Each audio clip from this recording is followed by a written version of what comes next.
Oh, hello, and welcome to another episode of CCN. That's Couples Cruise News. That was a good one. That was good. Well, today is our tips on flying. You know, we just got back from a European cruise, and one of our friends that got on board, or at least tried to get on board, went to the airport to get on a flight, and his passport was coming due in a month, and they wouldn't let him on the flight. Yeah, you got to make sure that your passport is valid for at least 6 months before or after you travel. That's right. So make sure it's 6 months out before you go, or you could get stuck. This guy actually got to fly the next day. He just made the boat, but we thought we'd do tips on flying today. Exactly.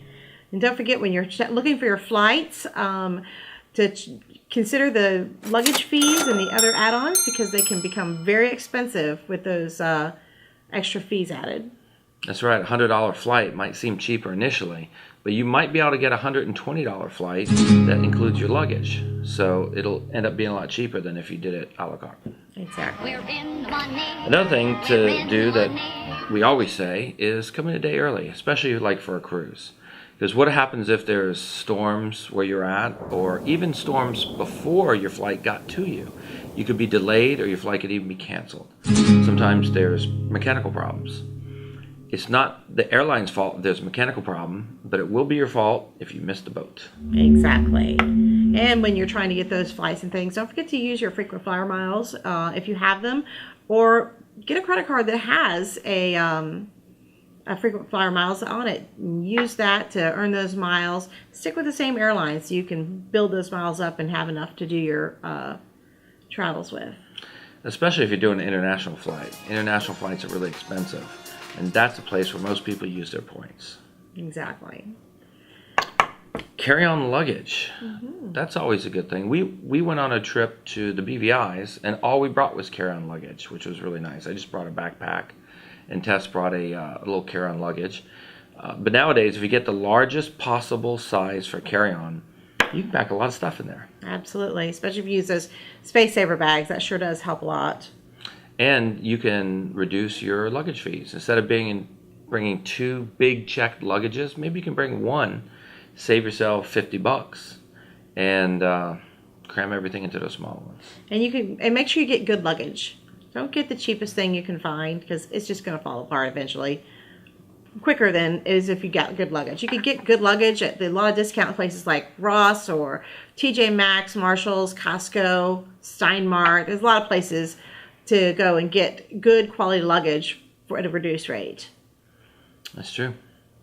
Another thing to think about when you're booking flights is look at alternative airports. A lot of places, like if you're going to South Florida, you can fly into either Miami or Fort Lauderdale.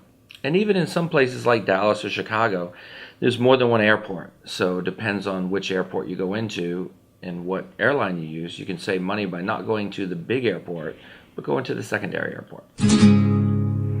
Exactly. What else you got? Hotel parking. Ooh, that's a good one. Yeah. Is that mine or yours? That's yours. Hotel parking. Another thing you could do, like say you're going on a 10-day trip, parking at the airport can be expensive. I know some airports are like up to close to $20 a day. And that adds up if you're going for 10 days. It's $200. That's a lot of money.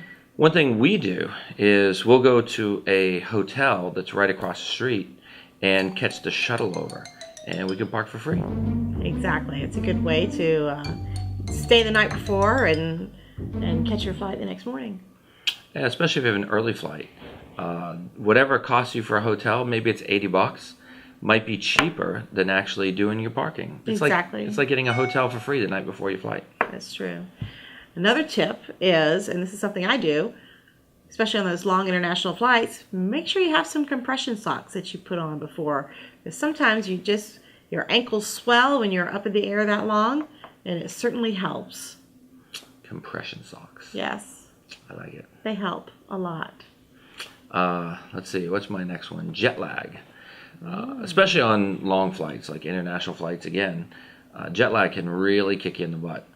But what we recommend is when you get there, whatever time zone is when you get there, that's the time it is. Don't keep looking at your watch going, oh, it's 12 hours behind back home, or it's 10 hours behind in Miami. Whenever the time is when you get there, that's the time. If you fly all night and you get there at 9 in the morning, don't go to your hotel room and go to sleep. Stay up and keep up as much as you can that first day, and you'll sleep really good usually that first night as long as you stay up. And then you'll be able to acclimate a lot faster. Exactly. Another thing about checking getting your flights is choosing a seat. That's very important as well. We did good on this last We did one. really good. On those international flights especially, we chose a window and an aisle and hoped nobody got the middle seat. If somebody had gotten the middle seat, I'd have just moved over and traded seats with that person. But it's really nice to be able to have that space, that ability to have that. Because most people book the window or the aisle. That's right. Nobody wants to book a middle seat, trust me. Well, especially on flights that are not super full. If you book the aisle and the window, if it's only 3 seats, a lot of times you'll get all 3 seats. And nobody's going to sit in the middle seat and say, no, I want to stay in the middle seat. I don't want to move to the window or the aisle. They always will. So you'll always be able to sit next to your partner if you want. So we were able to do it in our last flight. And it's nice having that extra seat, nobody crowding in on you. Exactly. Be able to put things on the seat. That was nice. 2 more. Last 2 tips. What do you got, Tess? Better headphones. Better headphones. Yeah. Yeah, the ones they give you on board are terrible. They are. And they hurt your ears. So invest in a quality set. I actually don't like on a long flight, or really in most flights, using the ones that go, the earbuds in your ear. Yeah. Because of the pressure change. I like the ones that go over your ears. So we keep one just for that. 2 actually. I have one and he has one. Of course. And the last tip is TSA Pre. We got our TSA Pre card, and it allows us to skip the security line most of the time.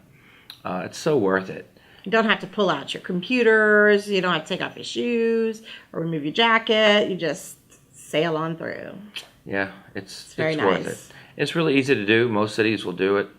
They have an office. You can go down, and it's really fast. Not that much money. No, it's not, but it's worth it. Definitely. So if you listen to these tips, and we're actually going to put these on our website, and we'll look for some other ones. So if you have some good tips for flying, write in, let us know. And this will help make things a little bit smoother and easier. And when you get to your next destination or your next couples cruise, you'll be in better shape and ready for your vacation. Well, I guess that's it for this episode of CCN. Thanks for tuning in to Couples Cruise News.